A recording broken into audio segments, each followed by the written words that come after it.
ആ സിനിമ കണ്ടുള്ളവർക്ക് അറിയാം, അവരൊരു പള്ളിയുണ്ട്, പൊളിഞ്ഞു കിടക്കുന്ന ഒരു പള്ളിയിൽ. അത് സത്യം പറയുന്നത് രസാക്കും സ്മാരകശിലകളൊക്കെ തന്നെയാണ് നമ്മളെ സ്വാധീനിച്ചിട്ടുള്ളത്. ഞാൻ തുറന്നു പറഞ്ഞിട്ടുണ്ട്. അപ്പോൾ അതിൻ്റെ ഒരു സ്വാധീനത്തിൽ തന്നെയാണ് അങ്ങനെ ഒരു പൊളിഞ്ഞു കിടക്കുന്ന പള്ളിയിൽ അവിടെ ഒരു തങ്ങളും പാപ്പം തിലകം ചെയ്യുന്ന ക്യാരക്ടർ. അപ്പോൾ അതൊരു സെറ്റ് ഇട്ടതാണ്. കൃഷ്ണമൂർത്തി എന്ന് പറയുന്ന മറ്റേ വടക്കുവീരൻ്റെ വൈശാലിയുടെ ഡയറക്ടറായിരുന്നു, അദ്ദേഹം ഇട്ട സെറ്റാണ്. ഈ സെറ്റ് ഇട്ടിട്ട് ഷൂട്ടിങ് കഴിഞ്ഞു സെറ്റ് പൊളിക്കണമല്ലോ. ഈ പൊളിക്കുന്ന സമയത്ത് ഈ കൃഷ്ണമൂർത്തിയെ കണ്ടിട്ടുള്ളവർക്ക് അറിയാം. കാരണം പുള്ളിയുടെ കാവ്യൊക്കെ ഇട്ടിട്ട് കാവ്യം ജുബയും കാവ്യം മുണ്ടോ കൊടുത്തിട്ട് മുണ്ടിയൊക്കെ നീട്ടി വളർത്തിയിട്ടുള്ളൊരു മനുഷ്യനാണ് ഈ കൃഷ്ണമൂർത്തി എന്ന് പറഞ്ഞ ആ ഡയറക്ടർ. ഇദ്ദേഹം 5-6 പണിക്കാരും കൂടി ചെറുത് പൊളിക്കാൻ ചെന്ന് കഴിഞ്ഞപ്പോൾ ആ പെരുന്തൽമണ്ണ എന്ന് പറഞ്ഞ സ്ഥലത്ത് ഒരു കുന്നിൻ്റെ മുകളിലാണ് ഈ സെറ്റ് ഇട്ടത്. അവിടുത്തെ കുറേ ആൾക്കാർ ചെറുപ്പക്കാരും ചെറുപ്പത്തിൽ പള്ളി പൊളിക്കാൻ പറ്റില്ല, പള്ളി പൊളിക്കാം. കാരണം അപ്പൊ അദ്ദേഹം പറയുന്നുണ്ട് ഇത് സെറ്റാണ്, നിങ്ങൾക്ക് എല്ലാവർക്കും അറിയാം, സെറ്റ് ഇടുമ്പോൾ തന്നെ നിങ്ങളൊക്കെ വന്ന് കണ്ടതല്ലേ. പക്ഷേ വൈകാരികമായിട്ട് അവർക്ക് ബാബരി മസ്ജിദായിട്ട് അതിനെ കണക്ട് ചെയ്യും. അത് ഇടിഞ്ഞു ഒഴിഞ്ഞെടുക്കുന്ന ഒരു പള്ളിയുടെ സെറ്റാണത്. പക്ഷെ അദ്ദേഹം ഈ കാവ്യം കൊടുത്ത് വന്നു കഴിഞ്ഞപ്പോൾ അവർക്ക് അതിനെ സേവക്കാരെ തോന്നിയിട്ടുണ്ടാവാം. അവരതിനെ ഒബ്ജക്റ്റ് ചെയ്തു, ആൾക്കാർ തടഞ്ഞു വെച്ചു ഇത്. അങ്ങനെ അദ്ദേഹം എൻ്റെ അടുത്ത് ഒരാളെ വിട്ടു. ഞങ്ങൾ ഞാൻ വേറെ സ്ഥലത്ത് ഷൂട്ട് ചെയ്തുകൊണ്ടിരിക്കുക, ഞാനും പ്രസാദൊക്കെ. ഇങ്ങനെ ഒരു പ്രശ്നമുണ്ട്, ചിലപ്പോൾ അത് ഗുരുതരമാവും, ഒന്ന് പാച്ചപ്പ് ചെയ്യണമെന്ന് പറഞ്ഞു. അങ്ങനെ ഞാനും പ്രസാദൊക്കെ അവിടെ ചെന്ന് ഈ നാട്ടുകാരോട് സംസാരിച്ച് അവർ പറഞ്ഞു ഞങ്ങൾക്കറിയാം സെറ്റാണെന്ന്, പക്ഷെ ഇത് പൊളിക്കേണ്ടതാണെന്ന് ഞങ്ങൾക്കറിയാം, പക്ഷെ പൊളിക്കുമ്പോൾ ഞങ്ങളത് മുറിപ്പെടുത്തുന്നു എന്ന് പറയുന്നു. ഒന്ന് ആലോചിച്ച് നോക്കിയേ.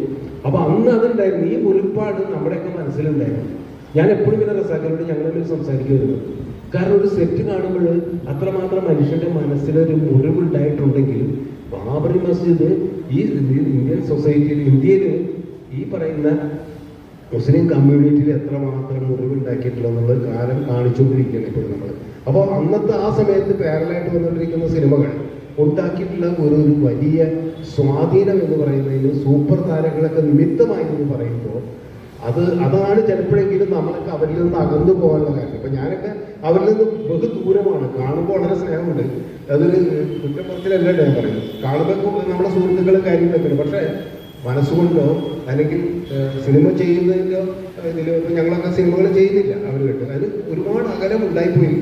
അത് ഒരുപക്ഷെ നമ്മുടെ കുഴപ്പമായിരിക്കാം, അല്ലെങ്കിൽ അവർ കാഴ്ചപ്പാടിൻ്റെ കുഴപ്പമായിരിക്കും. എന്തായാലും ഇതൊക്കെ തന്നെ സ്വാധീനിച്ചിട്ടുണ്ടെന്നാണ് എനിക്കിതിനെക്കുറിച്ച് പറയാനുള്ളത്. അപ്പം ഞാനൊരു കച്ചവട സിനിമ ചെയ്യുന്ന ഒരാളാണ്, എന്നും കച്ചവട സിനിമ ചെയ്യുന്ന ആളാണ്. ഇവിടെ JP പറഞ്ഞൊരു കാര്യം വളരെ പ്രധാനപ്പെട്ട ഒരു കാര്യമാണ്, ജാഗ്രത എന്ന് പറയുന്ന സാധനം. അതെനിക്ക് തോന്നുന്നത് ഞാൻ വളർന്ന ഒരു അന്തരീക്ഷത്തിൽ നിന്ന് ഉണ്ടായിരുന്നല്ലോ. ഞാൻ മനഃപൂർവ്വം ഈ ജാഗ്രത ഉണ്ടാക്കുന്നതല്ല. കാരണം കൊടുങ്ങല്ലൂർ അതിനൊരു പ്രധാന കാരണമാണ്. കൊടുങ്ങല്ലൂർ പ്രദേശത്ത് ജനിച്ചു വളർന്ന ആൾക്ക് ഇങ്ങനത്തെ ഒരു ജാഗ്രത ഇല്ലെങ്കിൽ ഞാൻ ആ നാട്ടുകാരനാണെന്ന് പറയാൻ പറ്റില്ല. അതാണ് അതിൻ്റെ ഏറ്റവും വലിയ കാരണം. ഞാൻ എൻ്റെ നാടിനോട് ചെയ്യുന്ന ഏറ്റവും വലിയൊരു വഞ്ചനയായിരിക്കും. അപ്പോൾ കൊടുങ്ങല്ലൂർക്കാരനാണെങ്കിൽ എനിക്ക് ആ ജാഗ്രത കാണിച്ചേ പറ്റൂ. കാരണം അത്രമാത്രം സാംസ്കാരികമായി ഇടകലർത്തി ജീവിക്കുന്ന ഒരു പ്രദേശമാണ് കൊടുങ്ങല്ലൂർ. ഇന്നും അവിടെ സംഘപരിവാറുകാരിൽ നുണഞ്ഞു കയറിയിട്ട് ഒരുപാട് ശ്രമങ്ങൾ നടത്തുന്നത് നിങ്ങൾക്കെല്ലാം അറിയാം. ഞാനവിടെ രാഷ്ട്രീയം പറയല്ല. അപ്പോൾ അങ്ങനെയുള്ള സ്ഥലത്ത് ജനിച്ചു വളർന്ന ഒരാൾക്ക് എനിക്ക് അങ്ങനെ പറ്റുള്ളൂ. അതുപോലെ തന്നെ എൻ്റെ കുടുംബ പശ്ചാത്തലം, ഈ ജന്മി മറ്റേ ഫ്യൂഡൽ ഇതൊക്കെ ഉള്ളപ്പോൾ തന്നെ അതിനപ്പുറത്ത് കുറേ ആൾക്കാരുണ്ട്.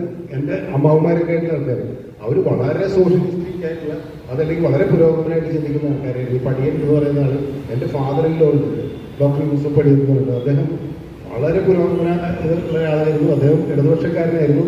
അങ്ങനെ കുറേ എൻ്റെ ബന്ധുക്കളൊക്കെ തന്നെ ആ രീതിയിൽ പുരോഗമന കാഴ്ചപ്പാടുള്ളതുകൊണ്ട് തന്നെ എനിക്ക് ഈ ജാഗ്രത ഇല്ലാതെ പോകാൻ പറ്റില്ല. പിന്നെ എൻ്റെ ഗുരുക്കന്മാർ, അല്ലെങ്കിൽ ഞാൻ നേരത്തെ പറഞ്ഞ ഗുരുത്വം എന്ന് പറയുന്നത് ഇല്ലാണ്ടായി പോകും. എൻ്റെ ഗുരുക്കന്മാരെല്ലാവരും നോക്കും. PN മേനോനായാലും ശരി, ഭരതനായാലും ശരി, ജോൺ പോൾ ആയാലും ശരി, സേതുമാൻ സാറായാലും, ഇവരുടെയൊക്കെ സിനിമകൾ നമ്മൾ പരിശോധിച്ചാൽ ഈ ജാഗ്രത അവരുടെയൊക്കെ സിനിമയിൽ ഉണ്ടായിരുന്നു എന്നുള്ളതാണ്.